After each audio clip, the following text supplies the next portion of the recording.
Pasé los primeros 20 años de mi vida construyendo, y los siguientes 30 cuidando de lo que había levantado. No hubo un solo día en el que no estuviera involucrada, directa o indirectamente, en las decisiones que sostenían mis empresas. Desde joven me acostumbré a mandar, a resolver problemas, a tratar con proveedores, empleados, abogados, banqueros. Levanté una cadena de almacenes de artículos del hogar que empezó con un solo local y terminó siendo una red sólida con presencia en 3 regiones. Años después, sumé una empresa de logística para gestionar mis propios productos. Todo era mío, y yo lo controlaba con disciplina. No fui una madre ausente, pero sí una madre ocupada. Con esfuerzo, procuré que a mis hijos no les faltara nada. Comían bien, vestían mejor que yo, iban a colegios privados, viajaban cada verano y cada invierno, tenían lo que otros solo soñaban. Me aseguré de que tuvieran una vida segura, protegida y sin las penurias que yo había vivido de niña. Mi hija se llama Natalia. Mi hijo menor, Damián. Ambos crecieron en una casa grande, con servicio doméstico y chofer. Les encantaba presumir con sus amigos del tamaño de nuestra piscina y de que en casa había más baños que personas. Nunca los dejé solos, pero nunca los sobreprotegí. Les exigí resultados.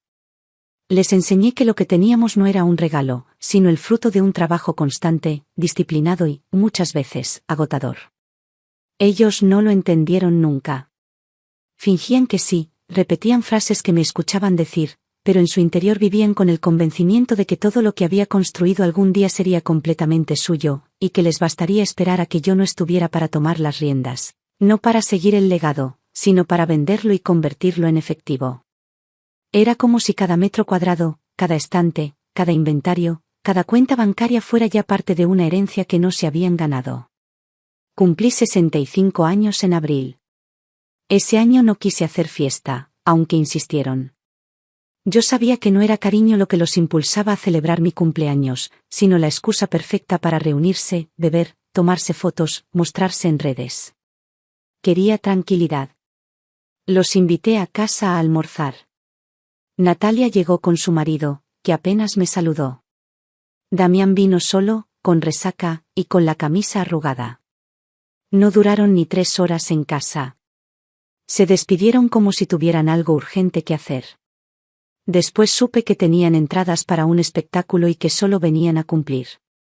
Me dolió, pero no lo dije. No quise arruinar la poca paz que me quedaba en esos encuentros breves. Una tarde de julio sentí un dolor punzante en el costado izquierdo. No era la primera vez, pero esta vez no cedía. Me recosté, tomé un analgésico, esperé 1 hora, luego 2. El dolor persistía. Mi ayudante, Mónica, que llevaba 15 años conmigo, me encontró en el sofá, pálida, con la frente húmeda. No perdió tiempo.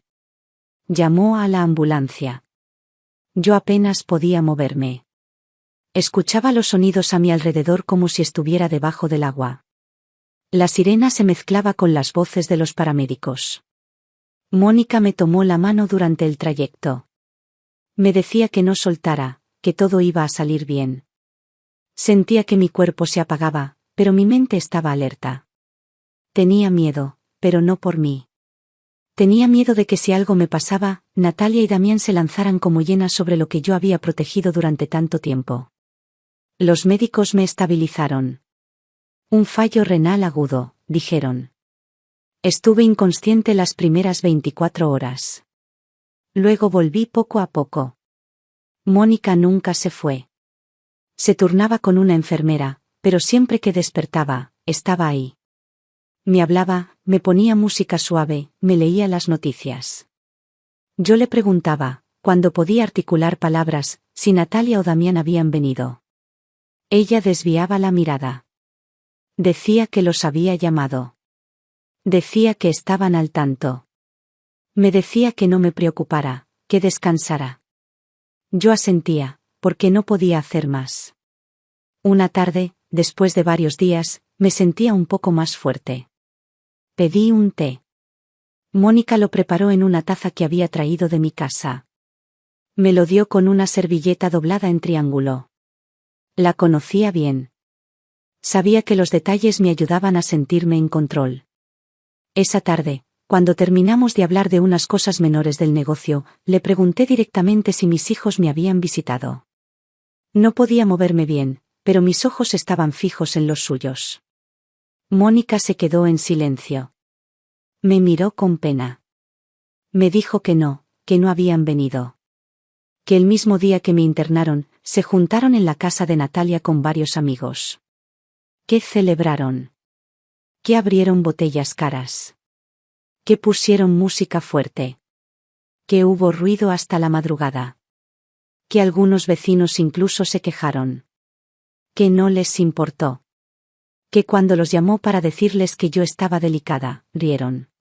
Que preguntaron si había testamento. Que no mostraron preocupación, solo prisa. En ese momento sentí que se me rompía algo adentro. Una parte que aún creía en ellos, que aún esperaba algo distinto. Me ardió el pecho, no por el dolor físico, sino por la decepción. No, lloré. Me quedé callada. Le pedí a Mónica que no me hablara más de eso. Que a partir de ahora, me ayudara a tomar decisiones. Que necesitaba recuperar lo que quedaba de fuerza. Que el tiempo que tuviera por delante no lo iba a desperdiciar en ilusiones. Los médicos me dieron el alta una semana después. Con cuidados, dieta estricta, controles periódicos. Tenía años por delante, pero no muchos. Me miré en el espejo y apenas me reconocí. Había envejecido de golpe. Las ojeras, la piel reseca, el cabello más delgado. Pero los ojos seguían siendo los mismos. Duros. Consciente de lo que debía hacer. Lo primero fue vender.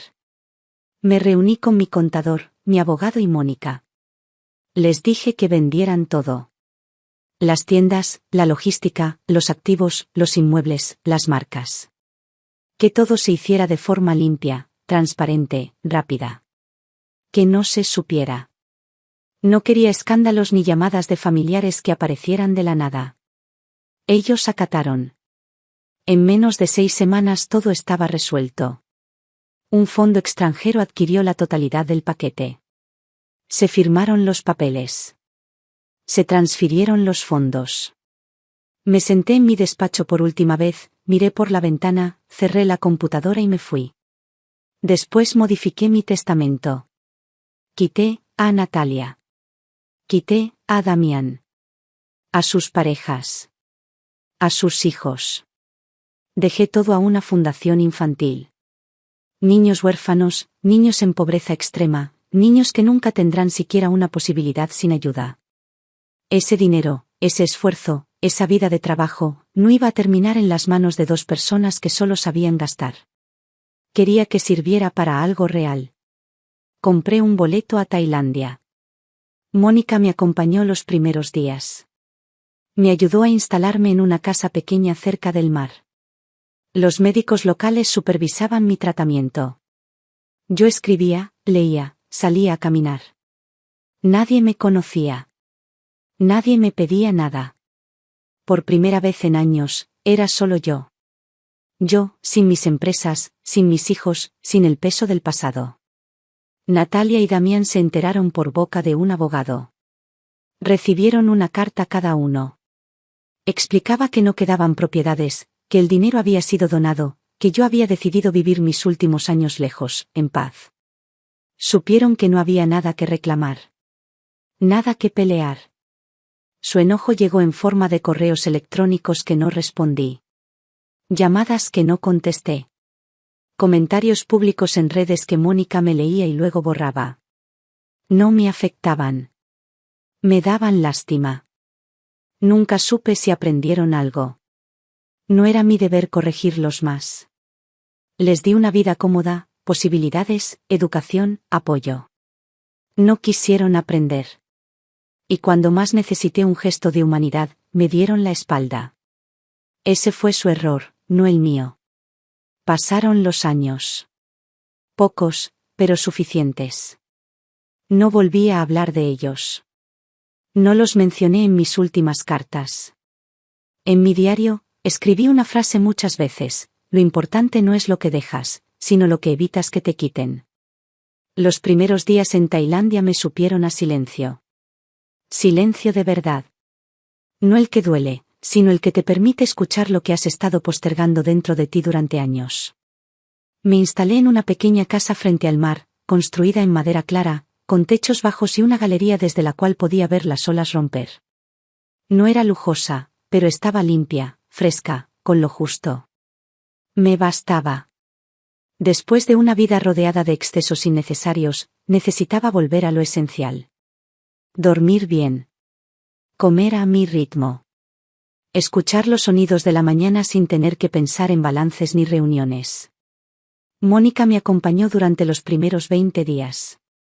Me ayudó a dejar todo organizado, desde los controles médicos hasta la conexión a Internet, las compras, los medicamentos, incluso los contactos con el hospital local y la entrega de un tanque de oxígeno por si alguna noche lo necesitaba. Se despidió con un abrazo largo. Me dijo que iba a visitarme, que no era un adiós. Le creí. La conocía demasiado bien como para desconfiar de sus palabras. Cuando se fue, me senté sola frente al mar con una taza de té y entendí por primera vez que no había vuelta atrás. No quería volver. Me acostumbré rápido a la nueva rutina. Me despertaba temprano, antes del amanecer. Caminaba descalza por la arena aún fresca, sentía el agua tibia en los pies y veía cómo el sol se despegaba lento del horizonte. Hacía yoga con una mujer australiana que vivía 2 casas más allá. Hablábamos poco. Compartíamos una paz sin necesidad de explicarla. Después de la práctica, desayunaba fruta, pan de arroz y un café que compraba en un pequeño puesto donde el dueño me reconocía ya desde lejos. Siempre tenía una sonrisa para mí. En su inglés quebrado me decía que yo era una señora fuerte. Le respondía con una sonrisa discreta. No sabía nada de mí, pero tenía razón. Los controles médicos se volvieron rutinarios. El doctor que me atendía era joven, eficiente, amable. Me hablaba sin rodeos, cosa que siempre agradecí. Mi condición se había estabilizado. El tratamiento funcionaba. No podía hacer esfuerzos, debía cuidar la dieta y evitar ciertos medicamentos, pero podía vivir años más si seguía las indicaciones. Cada vez que salía de una consulta, volvía a casa con una sensación ambigua. Por un lado, la certeza de que todavía tenía tiempo. Por otro, la confirmación de que ese tiempo tenía un límite claro, inamovible. No pensé en Natalia ni en Damián durante las primeras semanas. Me había prometido a mí misma no cargar más con su sombra. Pero con el paso del tiempo, sus nombres volvieron a aparecer en mi cabeza. No con dolor, sino con una mezcla de incredulidad y distancia. A veces me preguntaba cómo podían haber llegado a ese punto. No era solo desinterés. Fue crueldad disfrazada de indiferencia. Les había dado todo lo que un hijo puede esperar de una madre. Y lo único que me devolvieron fue abandono. Una tarde, mientras revisaba los papeles que había traído en mi maleta, encontré una carta que había escrito antes de partir. La había guardado por si me pasaba algo en el vuelo. Era una carta de despedida. Breve. Clara. En ella explicaba que me iba por decisión propia, que no quería que me buscaran, que no deseaba que mi vejez fuera una sala de espera para que otros hereden. La releí varias veces. No me generó tristeza. Me sentí coherente con la persona que siempre fui. Nunca permití que me pasaran por encima. No iba a permitirlo ahora. Conocí a algunas personas del lugar. Un matrimonio italiano que había dejado su vida en Roma para abrir un restaurante vegano. Una mujer francesa que daba clases de pintura en un centro comunitario. Un pescador local que vendía pescado fresco todos los jueves en un puesto frente al muelle. Ninguno me preguntaba demasiado. Agradecía esa discreción. Solo sabían que me llamaba Clara, que era viuda, que había vivido en Sudamérica, y que había decidido pasar mis últimos años en paz. A nadie le importaba de dónde venía mi dinero, ni qué había hecho antes. Eso me daba libertad. No tenía que demostrar nada. Una mañana, al volver de mi caminata, encontré en la puerta un sobre. No tenía remitente. Lo abrí con cautela. Era una carta manuscrita, sin firma. El estilo era inconfundible. Natalia. Reconocí su caligrafía desde la primera línea. Me hablaba de lo injusto que le había parecido todo. De cómo yo había tomado decisiones apresuradas. De cómo había sentido que le robaba lo que le correspondía. No me pedía perdón. Me acusaba. Me decía que sus hijos necesitaban un futuro y que yo se los había negado. Que mi partida fue egoísta. Que no había pensado en las consecuencias. Me senté en el porche, con la carta sobre las piernas. No sentí enojo. Sentí lástima. Natalia no había entendido nada. No había comprendido que el verdadero legado no está en el dinero, sino en la dignidad con la que se vive y con la que se enfrenta la muerte. Me hablaba como si yo le debiera algo. Como si haberle dado todo no hubiera sido suficiente. Como si su fracaso personal fuera culpa mía. Rompí la carta en pedazos pequeños y la arrojé al mar. El agua se los llevó sin resistencia. Las semanas pasaron lentas. Leía mucho. Escribía también. Empecé a llevar un diario en el que registraba no solo lo que hacía, sino lo que pensaba. A veces me perdía en reflexiones largas sobre la maternidad, la herencia, la ingratitud. Otras veces escribía sobre el mar, los colores del cielo, el olor de los jazmines que florecían en el patio. Nadie me interrumpía. Nadie me juzgaba. Era un alivio que jamás imaginé necesitar. Una tarde, el médico me dio una noticia inesperada. El tratamiento estaba funcionando mejor de lo previsto. No significaba una cura, pero sí una ralentización importante. Me dijo que podía vivir varios años más, siempre y cuando mantuviera el ritmo. Al salir de la consulta, me detuve en la playa. Observé a unos niños jugar con una cometa roja. Corrían descalzos, riendo, cayendo y levantándose con la energía intacta. Me quedé allí largo rato. Pensé que eso era lo que había querido desde el principio. Que ese era el sentido que necesitaba darle a mi vida. Redoblé mi compromiso con la fundación. Empecé a involucrarme más. Conocí a los responsables. Pedí informes. Comencé a financiar directamente programas educativos y de salud para niños en zonas rurales. Escribí cartas a los beneficiarios. Me respondían con dibujos, con palabras torpes pero sinceras. Me sentía útil. Me sentía viva. Ese dinero que mis hijos veían como un billete de escape, yo lo veía como una llave que abría puertas para otros. Eso me daba paz. Mucha más que cualquier legado familiar. Un año después de mi llegada a Tailandia, recibí otro sobre. Esta vez era de Damián. A diferencia de Natalia, su tono era más sutil, pero igual de manipulador. Me decía que estaba pasando por un mal momento. Que había invertido mal. Que lo habían estafado. Que necesitaba ayuda. Que no me pedía todo, solo un poco. Que era mi hijo. Que no lo podía dejar así. No respondí. Guardé la carta en una caja y la cerré con llave. No quería discutir. No quería explicar nada. Ya había dicho todo con mis actos. No me iba a desgastar en palabras. Cada vez que alguien me preguntaba si tenía hijos, respondía que sí, pero que hacía mucho que no los veía. No mentía. Pero tampoco explicaba. No eran parte de mi presente. No los necesitaba. Había aprendido a vivir sin esa carga emocional. Y en el fondo, sabía que ellos también seguían con sus vidas. Siempre encontrarían a alguien que los rescatara. A mí me quedaban los niños que ayudaba, los amigos nuevos, el mar. Me quedaba la certeza de haber hecho lo correcto. Había algo en el clima de aquel lugar que me enseñaba a respirar diferente. No como quien está apurada por llegar a algún lado, ni como quien necesita aire porque se le va la vida.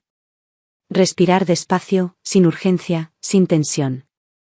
Me di cuenta de eso una mañana en la que, por costumbre, traté de revisar mi agenda y no encontré nada escrito.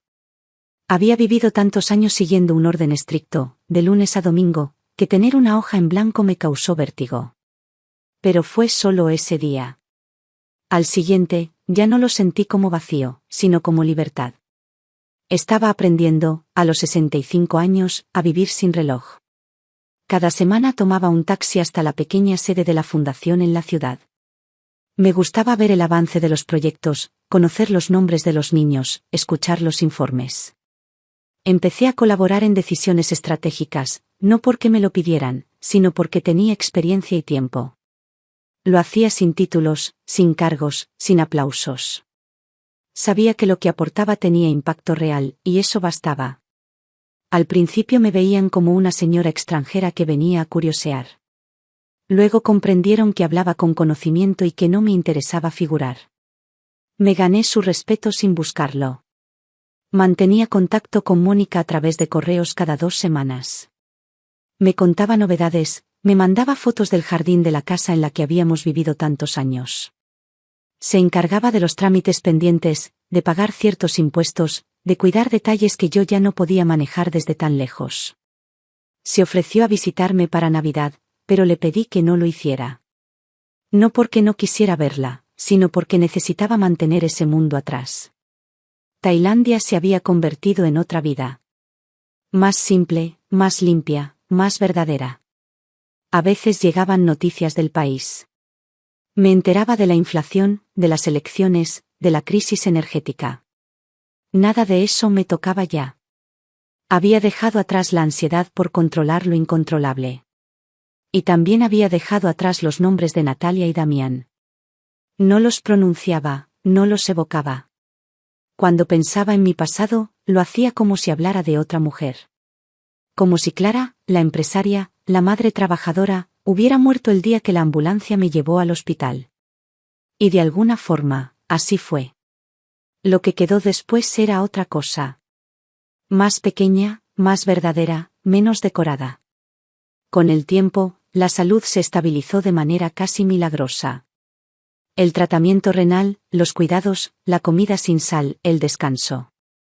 Todo parecía alinearse para darme algo que no esperaba, longevidad.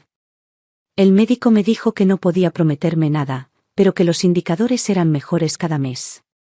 Me sugirió que empezara a hacer planes a largo plazo. Me reí. No necesitaba planes. Necesitaba calma. No estaba esperando la muerte, pero tampoco temiéndola. Si llegaba, que me encontrara de pie, frente al mar, respirando sin miedo. Una mañana de agosto, encontré un sobre nuevo. Esta vez estaba firmado. Natalia otra vez. La letra era más torpe. Parecía escrita con apuro o con rabia. Decía que no tenía derecho a cortar todo vínculo. Que había sido una madre fría. Que no sabía querer. Que todo lo que hizo por mí lo había hecho en silencio, que yo no lo vi. Hablaba de cuentas que pagar, de deudas, de los colegios de sus hijos, de la hipoteca que los estaba ahogando. Me pedía, esta vez sin rodeos, que le enviara algo. Lo que pudiera. Terminaba diciendo que, si no lo hacía, no la volviera a llamar madre. Me senté en el sofá y leí esa frase varias veces. Me pareció irónica. Yo nunca la había llamado hija desde que llegué aquí. Ni siquiera en mis pensamientos. Guardé la carta en el mismo cajón donde estaba la de Damián. Las dos estaban allí, como testigos de algo que ya no me tocaba. Las palabras no me hacían daño. Me parecían predecibles. El resentimiento no nace de la pobreza, sino del vacío. Natalia y Damián no eran pobres. Eran vacíos. Tenían vidas sin propósito, sin raíces. Les di herramientas, pero no las quisieron usar. Y ahora me culpaban de sus fracasos. Era más fácil culpar que asumir. Más fácil señalarme como la causa de sus ruinas que aceptar que lo arruinaron todo por comodidad, por soberbia, por esperar que yo lo resolviera siempre. Los meses se sucedían con lentitud hermosa. Las lluvias venían con fuerza y luego el sol volvía a secar todo en cuestión de horas. Las flores crecían salvajes. Los árboles daban sombra y fruta. El mercado era un desfile de olores nuevos. Aprendí a cocinar platos simples con arroz, coco, jengibre, pescado fresco. Me gustaba experimentar con sabores distintos. Me gustaba sentarme a escribir después de almorzar, cuando el calor era pesado y la luz lo bañaba todo de naranja. Escribía mis memorias, pero no para publicarlas. Las escribía para dejar constancia, para poner en palabras lo que nunca dije. En una de esas tardes, recordé a mi madre. Fue una mujer fuerte, dura, de manos ásperas y voz firme. Crió sola a 3 hijos. Nunca pidió ayuda. Nunca se quejó. Yo aprendí de ella la resistencia. Tal vez también la distancia. No era cariñosa, pero era justa. Nunca nos dejó sin comer, sin escuela, sin techo. Tal vez eso fue lo que yo quise replicar con Natalia y Damián.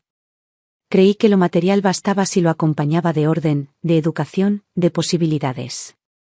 Me equivoqué. No por darles demasiado, sino por no enseñarles a valorar lo que se da sin exigencia. Una tarde me visitó un grupo de niños de la fundación. Vinieron a conocer el mar. Nunca lo habían visto. Algunos lloraron al pisar la arena. Otros se reían como si estuvieran en una montaña rusa. Me senté con ellos, les conté historias simples, les di frutas, jugos. Me abrazaban sin miedo, sin vergüenza. Uno me preguntó si yo era abuela. Le dije que sí. Él dijo que era la abuela del mar. Reí. Me gustó el nombre. Así me empezaron a llamar los voluntarios. La abuela del mar. Un título que no tenía herencia, pero sí afecto. Los médicos me recomendaron escribir cartas de despedida. Me dijeron que era una práctica que ayudaba emocionalmente. Lo hice. Una para Mónica. Otra para la fundación. Otra para mí. En ninguna mencioné a Natalia ni a Damián. No por venganza. Por coherencia. Mi última voluntad estaba clara. Mi dinero ya tenía dueño. Mis restos serían cremados y esparcidos en el mar. Mi casa, donada a una familia local. Mis libros, a una biblioteca rural. Mi historia, cerrada con silencio. A veces recibía mensajes de antiguos socios, viejos amigos, conocidos del mundo empresarial. Algunos me decían que me extrañaban. Otros me preguntaban si estaba bien. Respondía con cortesía, pero sin abrir la puerta. No quería volver. No quería dar explicaciones. Había cortado el puente y lo había hecho con plena conciencia. No por odio. Por paz. Cada día me levantaba más ligera. El cuerpo seguía envejeciendo, pero el alma se volvía más joven. No tenía resentimientos. No tenía deudas emocionales. No esperaba redención, ni disculpas, ni encuentros finales. Si algún día mis hijos se preguntaban por qué los había excluido, la respuesta estaba en sus actos, no en los míos. Y si no lo hacían, tampoco importaba. El mundo no se mueve por lo que otros piensan, sino por lo que uno decide soltar. Las estaciones pasaban sin el dramatismo que solían tener en mi país. Aquí no había inviernos que congelaran los huesos ni otoños que desnudaran los árboles.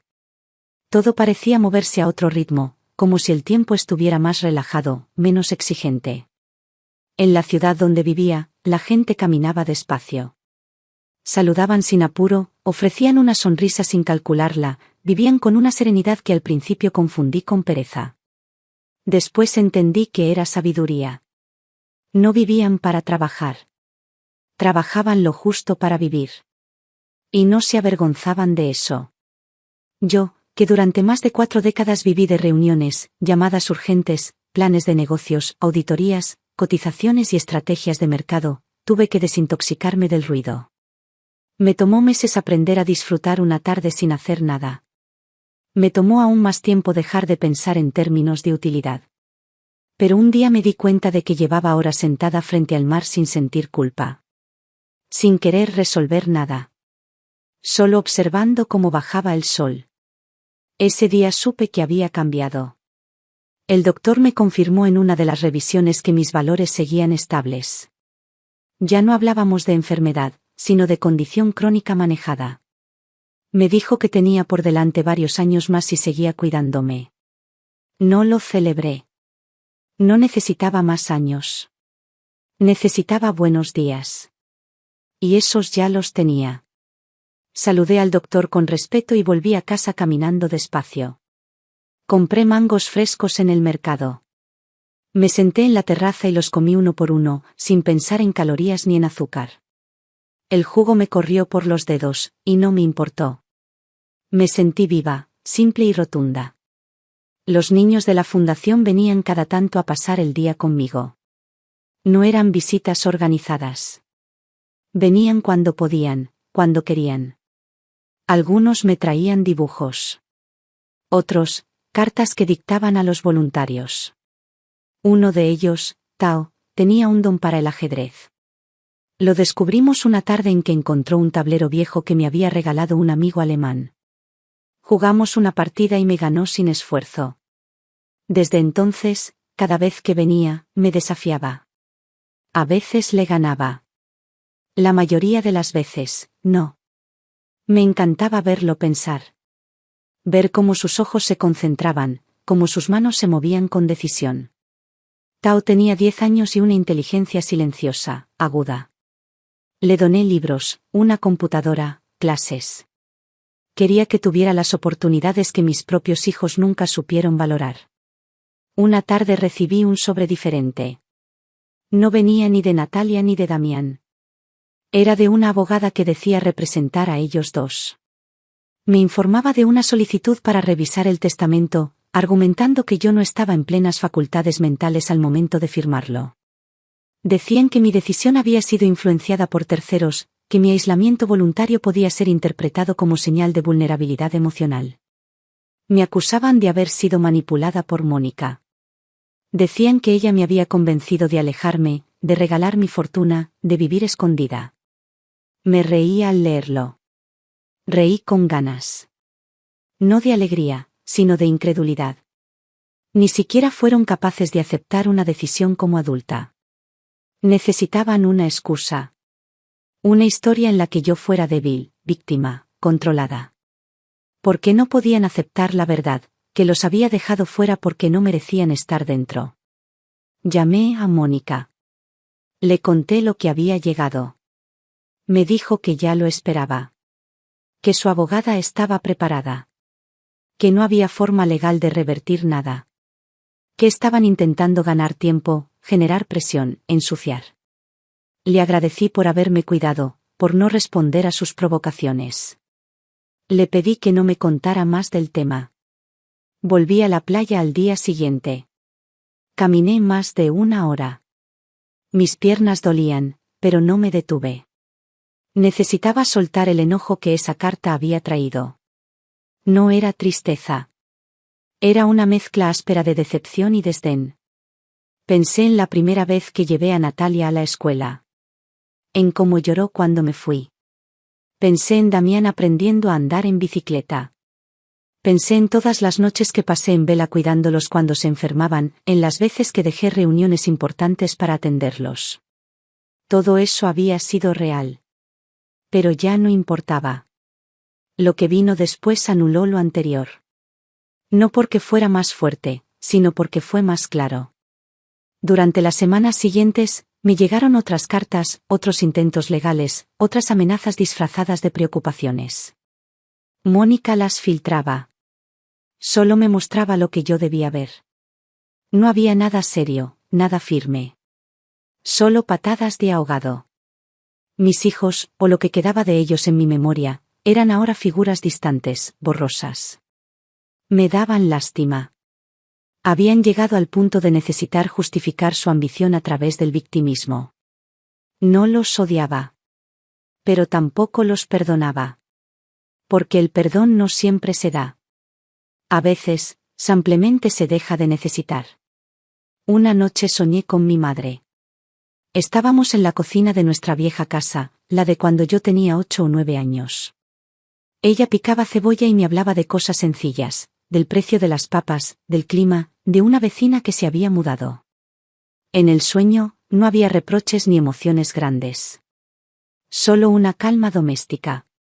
Me desperté con una sensación cálida, como si alguien me hubiera abrazado sin tocarme. Me quedé en la cama, sin prender la luz, escuchando el sonido del mar.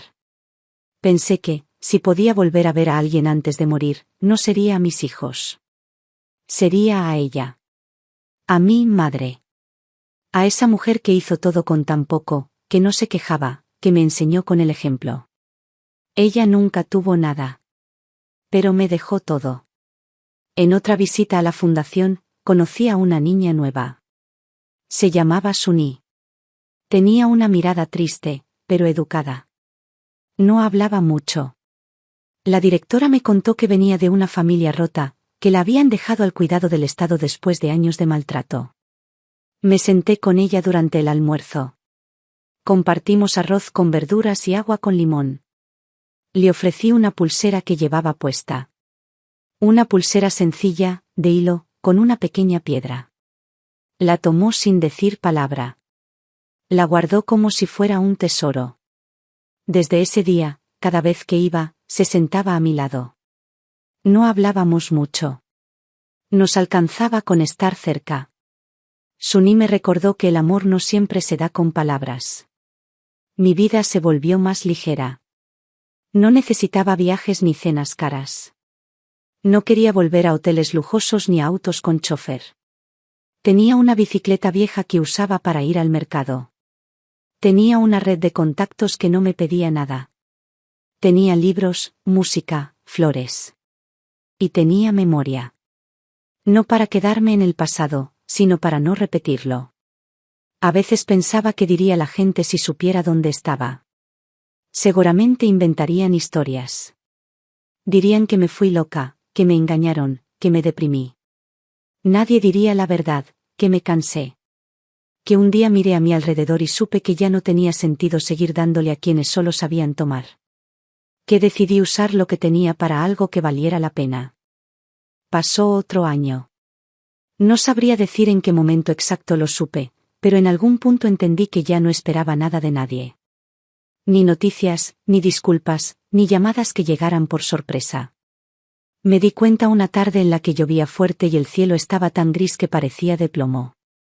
Estaba sentada en la terraza, con una manta en las piernas, y no me preocupaba que pasaran los días así. Ni siquiera revisé el calendario. Había soltado la costumbre de contar el tiempo, y con ella, la costumbre de esperar algo de los demás. Las visitas a la fundación se volvieron menos frecuentes porque el cuerpo empezaba a acusar el paso del tiempo. Las caminatas eran más lentas, los dolores más persistentes, la energía más limitada. Pero no lo vivía como un drama. Era parte del trato. Estaba envejeciendo sin resistencias, sin cirugías, sin fórmulas mágicas.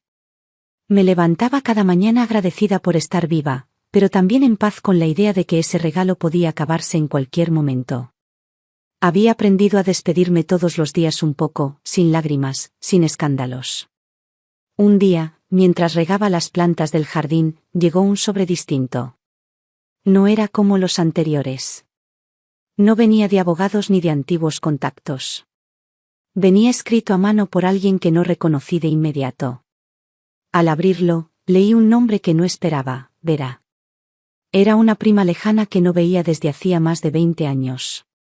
Me escribía desde una ciudad pequeña del norte, donde se había instalado después de jubilarse. Decía que había escuchado historias sobre mí, sobre lo que había pasado con Natalia y Damián, sobre la venta de las empresas, sobre mi decisión de irme tan lejos. No me juzgaba. Me hablaba con una honestidad serena. Decía que admiraba mi coraje, que ojalá ella hubiera tenido la misma claridad para cortar lazos con su propia familia. Me conmovió esa carta. No porque necesitara aprobación, sino porque alguien había comprendido. Alguien que no me debía nada. Alguien que no buscaba nada.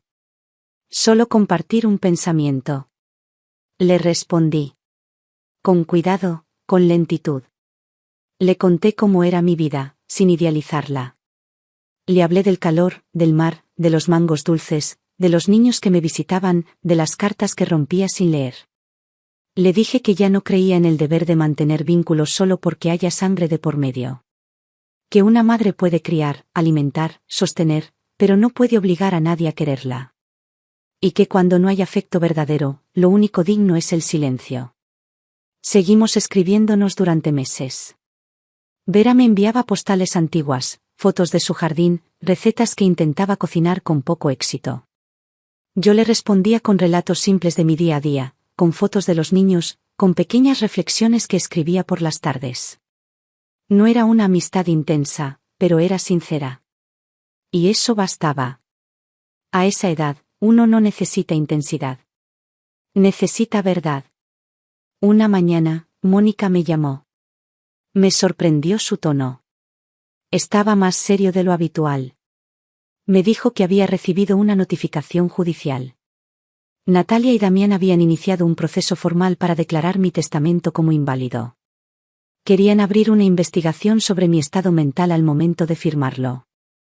Alegaban abandono emocional, influencia indebida, deterioro cognitivo. Buscaban argumentos para acceder a lo que habían perdido. Querían recuperar el control, no porque me extrañaran, sino porque aún soñaban con el dinero. Le pedí que no me explicara los detalles. Que se encargara como creyera mejor. Confiaba en ella. No quería dedicarle tiempo a esa batalla. Si algún día un juez decidía a su favor, que se quedaran con lo que encontraran. Yo ya no vivía para proteger una herencia. Vivía para cuidar mi tiempo. Mónica insistió en que no había riesgo real. Que todo estaba blindado. Que los jueces ya habían visto demasiados casos así y que era evidente lo que ellos querían. Le creí. Cerré los ojos y dejé que la brisa de la tarde me llevara la angustia que por un momento me rozó. Escribí una nueva carta para la fundación. No para cambiar el testamento, sino para dejar instrucciones claras sobre mi funeral. Quería que fuera simple. Que no gastaran dinero innecesario. Que mis cenizas fueran lanzadas al mar, sin ceremonia. Que usaran ese día para dar una merienda a los niños. Jugos, frutas, arroz dulce. Que no se hiciera de mí un monumento. Que me recordaran como una mujer que eligió cerrar bien las puertas antes de irse. Me hice amiga de una señora japonesa que vivía sola unas calles más allá. Se llamaba Haru. Tenía 76 años y un jardín impecable. Nos encontrábamos los domingos a media mañana. Caminábamos juntas por un sendero detrás de las casas, donde crecían bambúes y cañas. Haru me hablaba de su infancia en Osaka, de su esposo muerto hacía décadas, de su hija que no la visitaba. No lo decía con tristeza. Lo decía como quien acepta una lluvia larga. Nos entendíamos sin tener que explicarnos demasiado. Éramos dos mujeres que habían decidido envejecer sin mendigar afecto. Dos mujeres que sabían que la soledad no siempre es castigo, que a veces es refugio. A Tao lo seguí viendo. Ya tenía 11 años y hablaba con más confianza. Seguía ganándome en ajedrez. Me contaba que quería ser ingeniero o astronauta. A veces las dos cosas. Me decía que quería construir una máquina que volara por el mar. Le dije que si lo lograba, tenía que venir a buscarme. Sonrió. Me trajo un dibujo de su máquina. Era un pájaro con hélices.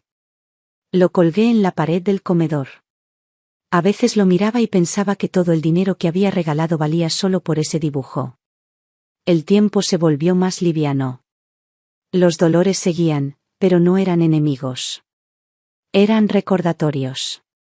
El cuerpo hablaba, pero yo ya no discutía con él. Aprendí a dormir siestas largas. A no contestar todos los correos. A dejar conversaciones sin terminar. A vivir sin reloj. A dejar el teléfono en silencio. Aprendí a despedirme en paz. No de la vida, sino de las cosas innecesarias. De los ruidos del pasado. De las exigencias que ya no tenían sentido. Mónica volvió a llamarme un día. Me dijo que habían desestimado el caso de mis hijos. Que el juez había sido claro. Que no había pruebas, que el testamento era legal, que el destino de mi dinero estaba claro. Me agradeció por confiar en ella. Yo le dije que era al revés. Que sin ella, yo no habría podido cerrar esa etapa con dignidad. Colgamos en silencio, sin promesas de vernos. Ya nos habíamos dado todo lo que teníamos que darnos. Los niños dejaron un mural pintado en una de las paredes de la fundación. Aparecía una mujer de espaldas, mirando el mar. Vestía ropa blanca y un sombrero ancho. A su lado, una niña pequeña le tomaba la mano. En el cielo, una cometa roja volaba alto. Cuando lo vi, supe que era yo. No necesitaba que lo dijeran.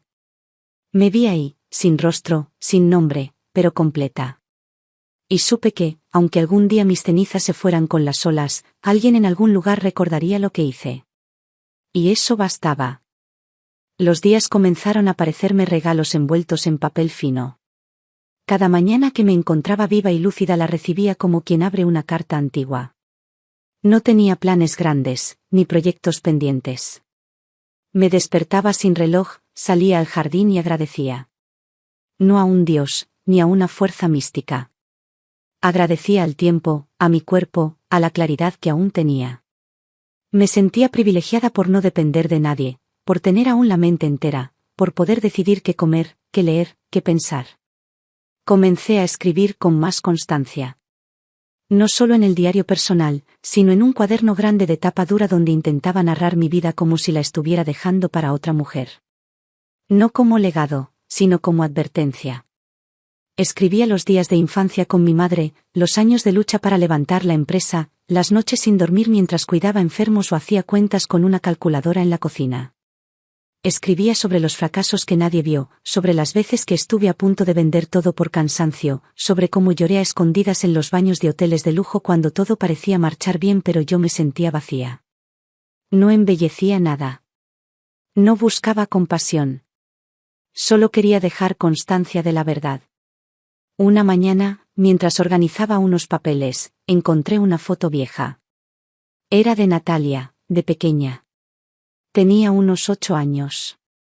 Estaba sentada en el suelo, con una muñeca entre las manos, riendo. Me quedé mirando esa imagen durante largo rato. No sentí tristeza, ni rabia. Sentí distancia. Era como mirar la foto de otra niña, una que tal vez conocí un verano, en algún sitio lejano. Esa Natalia ya no existía.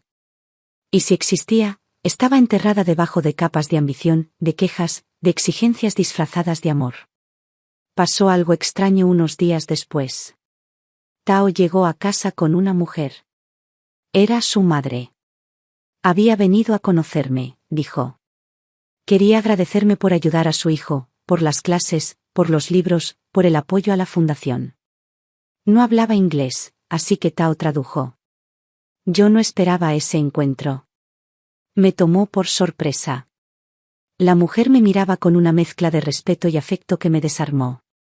No me pedía nada. Solo quería mirarme a los ojos y decir gracias. En su idioma, con sus gestos, con su tono de voz. Me tomó la mano. Sentí que temblaba. Pensé en Natalia otra vez. En lo fácil que hubiera sido construir algo parecido, si tan solo hubiese querido mirar más allá de sí misma. Con el paso de los meses, el cuerpo me fue pidiendo más pausas. Me costaba más caminar largos trechos. Dormía más durante el día. Pero no lo vivía como una pérdida. Era el ritmo natural. Mi mente seguía clara. Leía con placer. Me gustaba releer libros que me habían marcado en mi juventud y encontrarles ahora nuevos sentidos. La vejez me dio otra forma de leer. Otra forma de pensar. Me volví más lenta para opinar, pero más precisa. Más cuidadosa con las palabras. Ya no quería convencer a nadie. Solo entender. Una tarde, mientras escribía en la terraza, recibí una carta inesperada. Era de la hija de Natalia. La más grande. La que tenía 15 años cuando yo me fui. Decía que había encontrado una caja con cosas mías, cartas, documentos, libros. Decía que recordaba cuando yo la llevaba al parque de pequeña. Que nunca entendió por qué dejamos de vernos. Que sus padres no hablaban de mí. Que solo decían que me había ido lejos y que había elegido olvidarlos. Me decía que, si yo quería, podía escribirle. Que no me pedía nada. Solo quería saber de mí. Esa carta me dolió. No porque fuera injusta, sino porque era sincera. Supe que esa niña estaba intentando construir un puente donde otros habían levantado muros. Me senté frente al mar con el papel entre las manos. Pensé durante días qué responder. No quería culparla, ni mentirle. No quería escribir una carta que solo generara más dolor. Al final, le respondí con suavidad. Le conté cómo era mi vida actual. Le hablé de los niños, del mar, de la tranquilidad. Le dije que no me había ido por odio, sino por dignidad. Que los adultos a veces toman decisiones que los niños no comprenden. Que no esperaba que ella me entendiera, pero sí que supiera que la había querido. Le envié una foto mía, de espaldas, frente al mar. Y le puse una frase corta: a veces, alejarse es la forma más firme de decir basta. No supe si respondió. Nunca volvió otra carta. Pero no importaba. Había dicho lo que tenía que decir. A mi manera. Con verdad. Sin adornos. Los días pasaban. El tiempo ya no tenía el mismo peso. Dejé de medirlo por semanas o meses. Lo medía en cosas pequeñas. En los mangos que maduraban en el árbol. En los días que llovía sin pausa. En las veces que Tao me ganaba en ajedrez. En las noches en que dormía sin dolor. En las cartas que ya no llegaban. En los nombres de los niños nuevos en la fundación. En el número de hojas escritas en mi cuaderno. Haru enfermó. Me enteré por un vecino. Fui a verla. Estaba acostada, con el rostro pálido pero sereno. Me miró, sonrió débilmente, me pidió que cuidara su jardín si ella no podía. Le dije que sí. No le prometí nada más. No hacía falta. Murió esa misma semana. Su familia vino a llevarse sus cosas. Me dejaron una caja con algunos objetos. Libros, un cuaderno con recetas, una carta que me había escrito. En ella me decía que me había encontrado una hermana. Que admiraba mi silencio. Que ojalá cuando le llegara el momento, tuviera la misma dignidad. Lloré por ella. No con desesperación. Con respeto. Cuidé su jardín durante meses. Regaba las plantas, limpiaba las hojas secas, cortaba las flores marchitas. No por obligación. Por afecto. Cada flor que nacía era una forma de decirle que seguía allí, que su belleza no se había perdido. Entendí en ese tiempo que la memoria no está en las fotos ni en los objetos. Está en los actos. En lo que uno hace cuando nadie mira. En cómo se cuida lo que otro dejó atrás. La fundación me ofreció poner mi nombre a una nueva sede. Me negué. No quería placas, ni reconocimientos, ni homenajes. Les pedí que usaran ese dinero para comprar libros, computadoras, instrumentos musicales. Que cada peso valiera por lo que se hacía, no por lo que se recordaba. Ellos respetaron mi decisión. Lo agradecí en silencio. A veces soñaba con mi madre. Otras veces con la casa vieja. A veces con mi perro de infancia. Nunca soñé con Natalia ni con Damián. Era como si mi mente también hubiera decidido dejar de llamarlos. Como si en el fondo supiera que ya no eran parte de mí. No con rabia, sino con lucidez. El médico me dijo que debía empezar a pensar en cuidados paliativos. No de inmediato. Pero sí en algún momento. Le agradecí la franqueza. No me asustó. Era una etapa más. Como la niñez. Como la adultez. Como los silencios. Le dije que cuando llegara ese momento, quería estar en mi casa. Nada de hospitales. Nada de tubos. Nada de luces frías. Solo mi cama, mi manta, mi vista al mar. Me prometió que lo haría posible. Esa noche, al cerrar las ventanas, sentí una certeza limpia. Había vivido lo que debía vivir. Había tomado las decisiones difíciles sin temblar. Había soltado lo que debía soltar. Y lo más importante, no me debía nada a mí misma. La temporada de lluvias trajo consigo una quietud especial. No era la misma lluvia del lugar donde nací, esa que golpea con furia los techos de chapa y arrastra el polvo de las calles como si quisiera borrar lo vivido. Aquí, la lluvia cae suave, como si hablara bajito. A veces llovía durante días sin interrupciones, y el aire se volvía espeso, como si el mundo respirara más lento. En esos días me quedaba en casa, rodeada de libros, cuadernos, recuerdos y la certeza de que ya no necesitaba nada más para sentirme completa. El jardín estaba lleno de colores. Las flores crecían con una generosidad que nunca había visto. Todo florecía como si no supiera que estaba en mi última etapa. Cada nueva flor era un acto de ternura contra el tiempo. Regar las plantas se convirtió en mi meditación diaria. Lo hacía con paciencia, con cuidado. Observaba cómo cada hoja se abría, cómo cada tallo buscaba la luz. Sentía que, de algún modo, ese jardín era mi espejo. Ya no era joven, pero todavía brotaba algo vivo en mí. Mónica me escribió para contarme que los trámites pendientes con la fundación habían sido concluidos. No había posibilidad de que Natalia ni Damián accedieran a un solo centavo.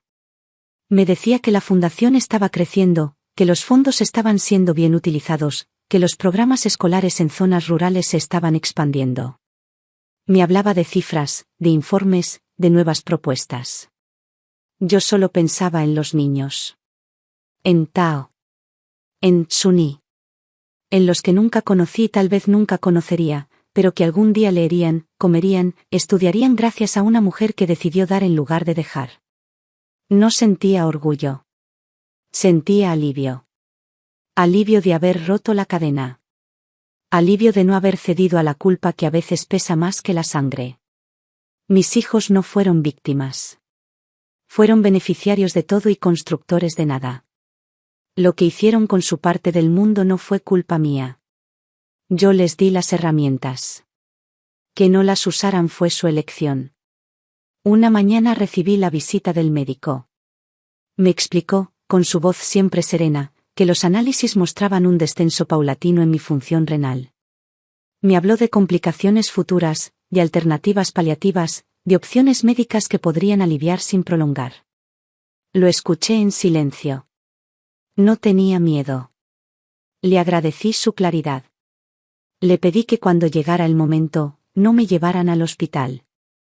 Que no quería máquinas, ni tubos, ni habitaciones blancas.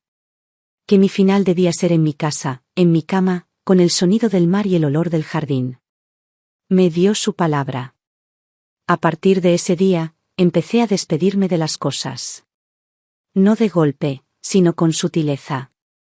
Cerraba los libros después de leer una última página con una especie de reverencia. Dejaba cartas escritas sin enviar.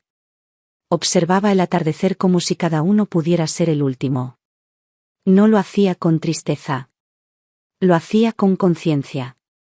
Despedirse en paz es un privilegio que no muchos tienen. Yo lo tenía, y no lo iba a desperdiciar.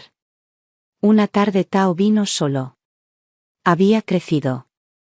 Tenía ya la voz más grave, el cuerpo más alto, los gestos más seguros. Me trajo un tablero nuevo. Lo había hecho él con madera reciclada. Jugamos en silencio. Me ganó otra vez.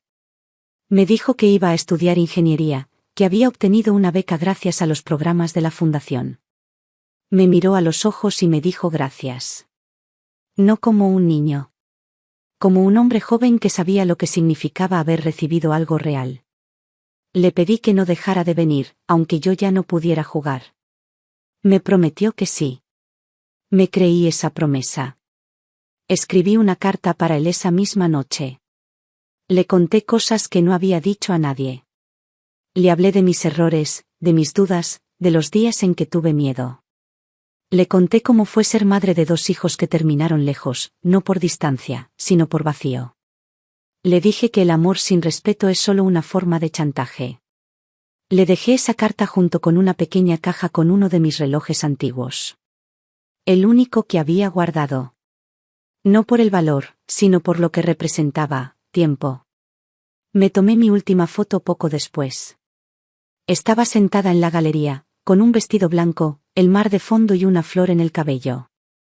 Una de las voluntarias me la tomó sin que se lo pidiera. Me la mostró después y me reconocí. No en el rostro cansado, ni en las arrugas. Me reconocí en los ojos. Eran los mismos de siempre. Firmes. Claros. Sin rencor. Pasaban los días y el cuerpo comenzaba a apagarse sin estruendo. Dormía más. Caminaba menos. Las fuerzas se iban, pero no con violencia. Era como si se despidieran de mí con respeto. Acepté esa lentitud como parte de un ritual. Cada esfuerzo me costaba un poco más, pero ya no tenía prisa. Había dejado todo en orden.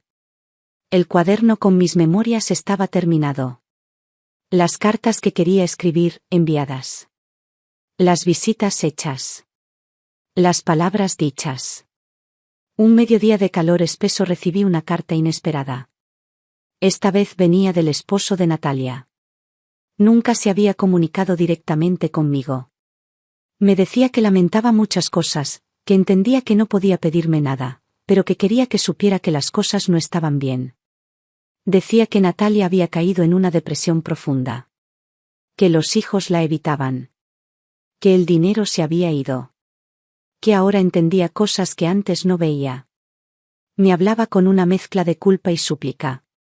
No respondí. Ya no era tiempo de respuestas. La comprensión llega cuando puede, no cuando se la exige. Y muchas veces llega demasiado tarde. No odiaba a Natalia. Pero tampoco iba a regalarle el cierre que no se había ganado. Uno no está obligado a sanar a quien no quiso aprender. Dejarla con sus consecuencias no era crueldad. Era justicia. Cada noche me acostaba con una canción distinta en la cabeza. A veces una melodía infantil. Otras veces un tango antiguo. O un bolero que escuchaba mi madre en la radio mientras cocinaba. Cerraba los ojos y dejaba que el recuerdo me llevara. No necesitaba más que eso. El cuerpo dolía, sí. Pero no importaba. Lo esencial estaba intacto. Escribí mi última entrada en el diario un domingo al atardecer. Fue breve. Solo una frase: estoy lista. Me senté frente al mar. La brisa era cálida, el cielo estaba limpio. Sentí una paz que no se puede explicar. No era resignación. Era plenitud. Sabía que el final no estaba lejos. Y no quería que lo estuviera. Ya no tenía nada pendiente. Lo que no hice, no lo haría. Lo que no se dijo, no se diría. Lo que no recibí, ya no lo necesitaba. Y por primera vez, después de tantos años, sentí que todo estaba en su lugar. Cuando uno está cerca del final, el mundo se vuelve más claro. No es que las cosas cambien, es que ya no se pierden en las urgencias que todo lo distorsionan. Uno mira con otra luz. Y con esa luz, entendí que no había marcha atrás, ni la necesitaba. Los días se volvían más lentos. El cuerpo ya no respondía como antes. Levantarme de la cama era una tarea que me tomaba media mañana. Comer se volvió una ceremonia lenta, medida. Me alimentaba como quien riega una planta frágil, con cuidado, sin exagerar. La fundación organizó un pequeño acto en el centro comunitario nuevo. No era para mí, pero me invitaron como parte de los agradecimientos. No fui. Les pedí que enviaran fotos. No necesitaba estar presente físicamente. Yo ya estaba en cada rincón de ese lugar, en cada pupitre, en cada cuaderno, en cada mochila que algún niño llevaba a clases por primera vez. Ver mi nombre en una placa no cambiaría nada. Lo que tenía que dar, ya lo había dado. Tao vino a verme ese día. Se sentó a mi lado, como siempre. Ya era un adolescente. Tenía las manos grandes, la voz grave, una mirada que no había perdido ni una pizca de dulzura. Me leyó un texto que había escrito para el evento. Hablaba de mí sin decir mi nombre. Decía que había conocido a una mujer que no pedía reconocimiento, que no daba discursos, que no firmaba cheques frente a las cámaras, pero que había cambiado su vida. Cuando terminó, me tomó la mano y me dijo que me quería. Lo dijo sin drama, sin buscar efecto. Solo lo dijo. Yo no respondí con palabras. Apreté su mano con fuerza. No podía hablar sin quebrarme. El médico empezó a venir 2 veces por semana. Me revisaba con cuidado. Me hablaba con ternura. Me decía que estaba en el tramo final, pero que estaba bien cuidada. Que pocas personas tenían el privilegio de irse como yo lo estaba haciendo. Le creí. Lo veía en sus ojos. Había acompañado muchas muertes, y sabía reconocer cuando alguien estaba en paz. Una mañana me desperté con un olor especial. Era incienso. Mónica había llegado la noche anterior. No avisó. Simplemente vino. Dijo que necesitaba estar, aunque fuera unos días. La recibí con una sonrisa. Me abrazó sin decir palabra. No nos hacía falta ponernos al día. Habíamos estado siempre en sintonía, a una distancia. Se instaló en la habitación de huéspedes. Ordenó mis remedios. Puso música suave. Me leía por las tardes. Me preparaba infusiones tibias. No hablábamos mucho. La compañía era suficiente. Le dejé instrucciones claras. Cuando todo terminara, debía llamar al médico, a la fundación, a la mujer que se encargaba de los trámites funerarios. Nada más. Ni avisos a la familia, ni notas en los diarios. Solo eso. Mónica me miró a los ojos y me dijo que haría exactamente lo que yo quería. Le creí. Siempre lo había hecho. Una tarde, recibí una carta más. No la abrí. No tenía remitente, pero reconocí el sobre. Lo dejé en la mesa. Esa noche, le pedí a Mónica que la quemara. No le pregunté qué decía. No me interesaba. Ya no me quedaba espacio para esas palabras. Había cerrado esa puerta hacía años. No la iba a abrir ahora, cuando el viento soplaba tan tranquilo del lado de adentro. Los dolores aumentaban, pero no eran insoportables. Había aprendido a vivir con ellos. Eran mi forma de saber que todavía estaba aquí. Mónica me ayudaba a moverme. Me lavaba el cabello, me cambiaba la ropa. Todo con un respeto que pocas veces he visto en la vida. Nunca me hizo sentir menos. Nunca me hizo sentir como una carga. Le agradecí en silencio cada gesto. No hacía falta más. Pasé muchas horas observando el cielo. Era distinto cada día. A veces celeste puro, a veces gris perla, a veces rosado con nubes lentas. Me gustaba contarle los colores a Mónica, aunque ella también los viera. Le decía que el cielo estaba vestido de seda, o que parecía que alguien lo había pintado a mano. Ella se reía. Decía que era mi forma de no aburrirme. Pero yo sabía que lo hacía para no morirme antes de tiempo. Para seguir disfrutando. Recordé entonces las tardes de infancia con mi madre. Las ollas hirviendo, el olor a pan recién hecho, el calor de la cocina en invierno. Recordé sus manos, siempre ocupadas. Nunca nos dijo que nos quería. Pero lo sabíamos. Yo tampoco fui buena diciendo esas palabras. Tal vez por eso, los que no supieron leer entre líneas, nunca supieron que yo los quise. Natalia y Damián no supieron. Pero tampoco quisieron saber. Les era más fácil acusarme que mirarse al espejo. Y yo ya no podía ayudar con eso. Pasó una semana sin sobres, sin noticias, sin sobresaltos. El médico vino y me dijo que lo más probable era que no llegara al mes siguiente. Le pedí que fuera sincero. Me dijo que ya no quedaba mucho. Respiré hondo. Me miré las manos. Estaban delgadas, con la piel blanda, frágil. Las uñas cortas, los dedos quietos. Manos que habían sostenido todo. Hijos, contratos, decisiones. Ahora se rendían con dignidad. Esa noche escribí mi última carta. Era para Mónica. Le dije que había sido más que una ayudante. Que había sido amiga, aliada, testigo. Que sin ella, yo no habría podido tomar las decisiones difíciles.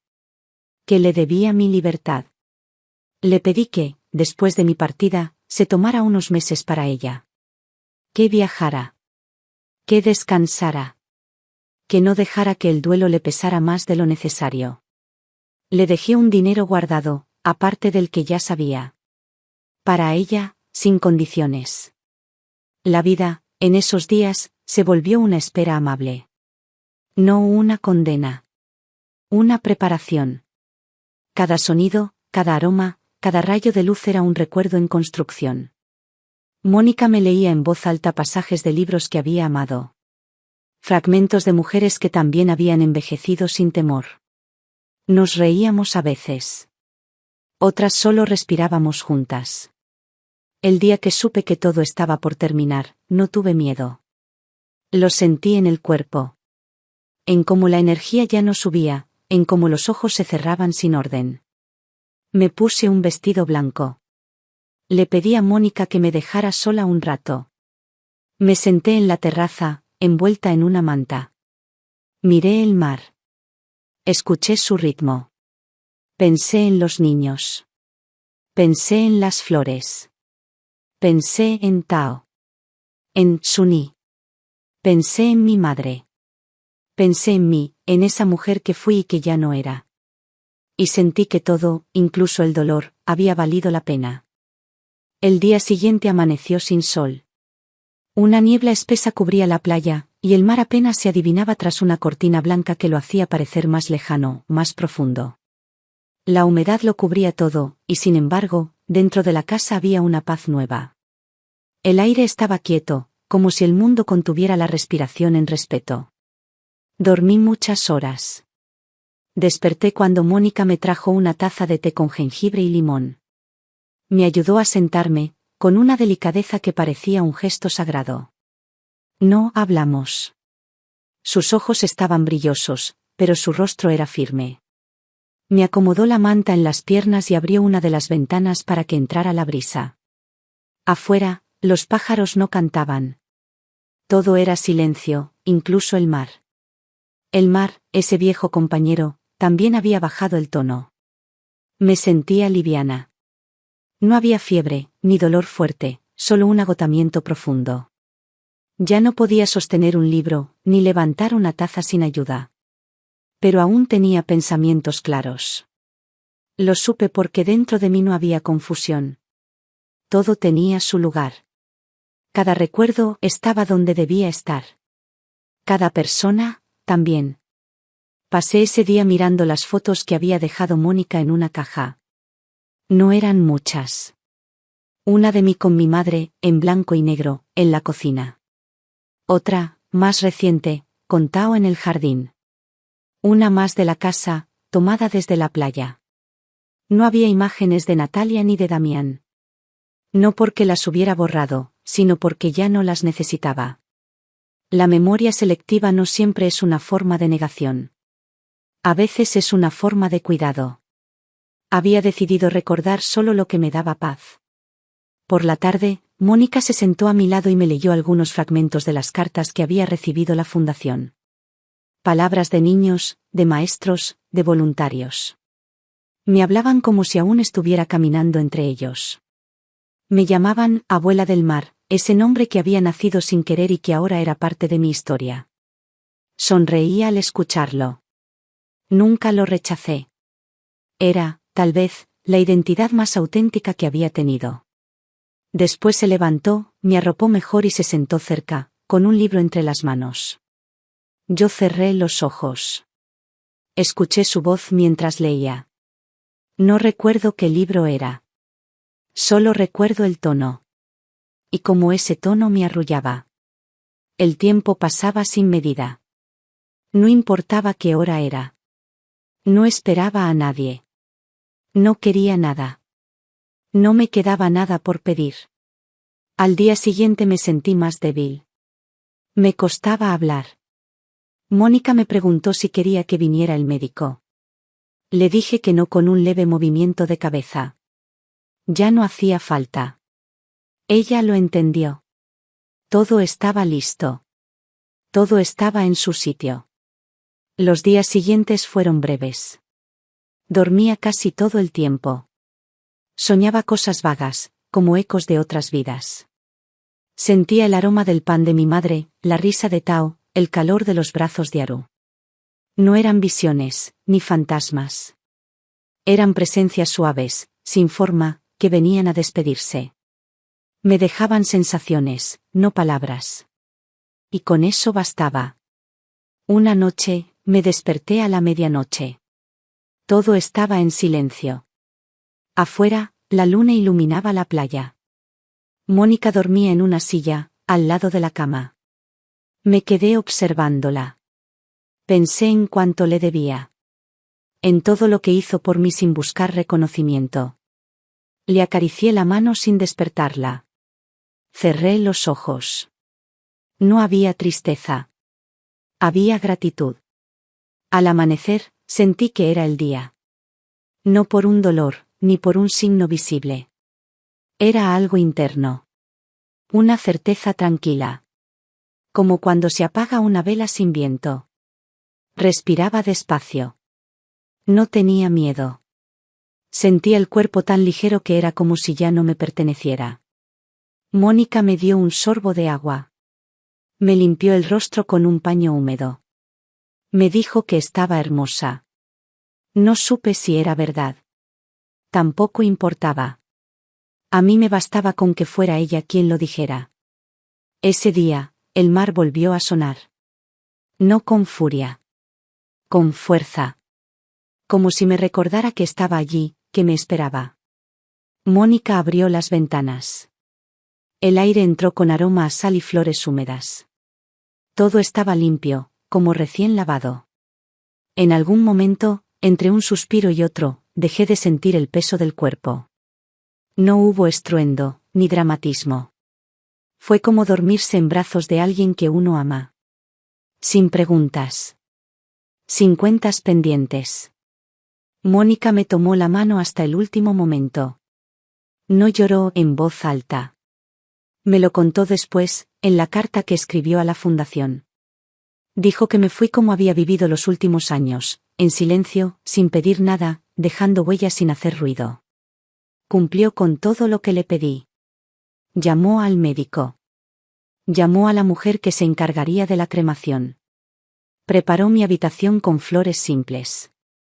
No permitió que se difundiera la noticia. Solo se lo dijo a quienes debían saberlo. Mis cenizas fueron esparcidas frente al mar, un martes por la mañana. No hubo discurso. No hubo lista de invitados.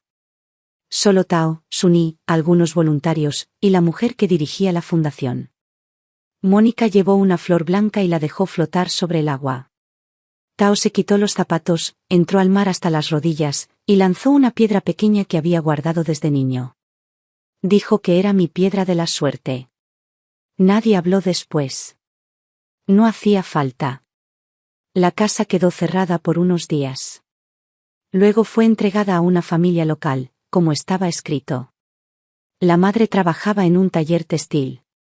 Tenía 3 hijos. Uno de ellos quería ser maestro. Dormiría en mi habitación. Le pondrían una cama nueva. Pintarían las paredes. Yo ya no estaría ahí, pero el lugar seguiría siendo hogar. En la fundación, pusieron mi cuaderno en una vitrina. No como objeto de museo, sino como símbolo de una vida que se atrevió a cortar con el deber heredado. En la entrada, una placa simple decía: aquí no hay nombres. Solo actos. Natalia y Damián recibieron, semanas después, una carta del abogado. No quedaba nada para ellos. Ni herencia, ni testamentos secretos. Solo una nota que decía: las decisiones finales también son parte del amor. Y del límite. No volvieron a hablar de mí. O si lo hicieron, fue entre ellos. Yo ya no estaba para escuchar. Ya no me importaba. Mi vida no fue perfecta. Cometí errores. Perdí mucho. pero lo que construí al final fue mío. Cada gesto, cada renuncia, cada palabra escrita. Todo eso me pertenece, incluso ahora que ya no estoy. Porque hay algo que ni la muerte puede borrar, la paz con la que uno decide irse. El mundo no se detuvo cuando me fui. La brisa siguió soplando, los árboles siguieron creciendo, el mar continuó lamiendo la costa con su ritmo paciente. La vida no necesitaba de mí para seguir siendo. Y esa fue una de las últimas cosas que comprendí con claridad, que uno no es imprescindible, pero sí puede ser inolvidable, si vive con coherencia. No hay rastro más firme que una vida bien elegida, aunque no sea comprendida por quienes te rodearon. Después de mi partida, Mónica se quedó unos días en la casa. Terminó de ordenar mis cosas. Separó los libros, clasificó los papeles que no servían, quemó las cartas que yo no había querido conservar. Guardó mi cuaderno de memorias en una caja especial que dejó en la sede central de la fundación, junto con las fotografías que habían quedado colgadas en la galería. No hizo un altar. No escribió discursos. Solo dejó todo donde debía estar. Tao la acompañó en los últimos recorridos. Se encargó de limpiar el jardín por última vez. Regó las flores, cortó las ramas secas, recogió las últimas hojas caídas. Después cerraron la puerta juntos. Mónica me había prometido que la casa no se quedaría vacía. Y cumplió. Semanas después, una familia se instaló allí. Una madre con sus 3 hijos, uno de ellos con problemas de audición. La fundación los había apoyado desde hacía años. Ahora vivían bajo mi techo, con una nueva historia por construir. No les pedí que recordaran mi nombre. Solo que cuidaran el lugar como si fuera suyo. Los voluntarios de la fundación continuaron con los programas. Se abrieron 2 centros nuevos en las provincias vecinas. Las cifras eran alentadoras, más niños escolarizados, más becas activas, más acceso a atención médica básica. No era un milagro. Era trabajo. Y detrás de ese trabajo estaba el dinero que un día decidí no dejar a mis hijos. El mismo que ellos veían como su pasaporte al ocio, como la promesa de una vida fácil, sin esfuerzo. Convertido, ahora, en libros, pupitres, vacunas, meriendas y caminos nuevos. Mónica volvió a su país después de cerrar todos los asuntos. Compró una pequeña casa cerca del mar, no tan lejos del pueblo donde nació. Me lo contó por carta. Me dijo que estaba bien, que no se sentía sola, que paseaba por la playa cada mañana pensando en todo lo que habíamos vivido. Guardaba mi foto en su mesita de noche. No como una carga, sino como una compañía. A veces, cuando hablaba con los vecinos, contaba que había acompañado a una mujer hasta el final, y que de ella había aprendido a vivir con menos miedo. Los años pasaron sin alboroto. Mi nombre no volvió a sonar en reuniones familiares. Natalia y Damián, al verse sin acceso a la herencia, dejaron de insistir. No buscaron nuevos juicios, no movieron abogados. Supieron que no había nada que ganar. Supieron también que el silencio era mi última decisión. Un silencio que decía más que cualquier carta. Ella, Natalia, siguió con su vida. Perdió parte de su patrimonio. Se alejó de sus propios hijos, que no quisieron repetir la historia. Damián intentó emprender sin éxito. Fracasó en varios negocios. Lo intentó una y otra vez, siempre con el mismo resultado. Ambos envejecieron con la certeza amarga de que lo tuvieron todo y no supieron cuidarlo. De que se quedaron esperando un futuro que nunca llegó porque dependía de una herencia que no les pertenecía de corazón. Suni, la niña callada que apenas hablaba, terminó la secundaria con honores. Obtuvo una beca completa para estudiar medicina. Quería ser pediatra. En su carpeta llevaba una hoja plastificada con una frase escrita a mano por mí: el tiempo no se hereda, se usa. Mónica me contó que la había leído tantas veces que ya la repetía de memoria. Tao se convirtió en ingeniero. Viajó al extranjero para especializarse. En una entrevista le preguntaron quién había influido más en su vida. Dijo que una señora que no era familia, que no le dejó dinero, pero sí propósito. Dijo que gracias a ella aprendió que el éxito no es tener más, sino necesitar menos para estar en paz. Mi cuaderno de memorias fue leído por algunos voluntarios, traducido al inglés y compartido con nuevas generaciones que llegaban a la fundación. No como una biografía, sino como un relato de decisiones firmes. Nadie hizo un documental. Nadie escribió un libro sobre mí. Y eso me alegra. Nunca quise ser ejemplo. Solo quise ser fiel a mí misma. En algún rincón del mundo, todavía existe la vieja sede donde me sentaba a tomar té con los niños. Todavía queda, bajo una capa de pintura nueva, el mural de la mujer sentada frente al mar con una cometa roja en el cielo. Todavía hay quienes entran y preguntan quién fue ella. Y alguno responde que fue la abuela del mar. Y eso, para mí, es suficiente. No todos los finales necesitan ser épicos. A veces, basta con que sean justos. No todos los hijos merecen herencias. A veces, basta con que no hereden el silencio que dejaron mientras tú aún estabas viva. No todos los legados se construyen con apellidos. A veces, lo que realmente perdura son los actos, los gestos, las renuncias que uno tuvo el valor de hacer cuando nadie lo entendía. Yo no fui perfecta. No fui una madre de cuentos. No fui una empresaria aplaudida. Fui una mujer que eligió salirse de la fila. Que dijo no cuando todos esperaban un sí. Que cortó con la cadena del deber automático. Que decidió regalar su riqueza a quienes sí sabían lo que significaba tener poco y aún así agradecer. Morí sin deudas, sin preguntas, sin palabras atascadas. Fui enterrada en el aire del mar. Mezclada con la sal y el viento, sin lápidas, sin nombres en mármol, sin flores compradas por obligación. Nadie va a visitarme. Nadie necesita hacerlo. Estoy en el aula donde un niño aprende a leer su primer libro. Estoy en la mochila de una niña que camina 10 kilómetros para ir a clase. Estoy en el cuaderno donde un joven escribe su primer sueño. Y estoy, también, en el silencio digno que se elige cuando uno ya no necesita ser visto, sino solo haber sido. Y así terminó mi historia. No con ruido.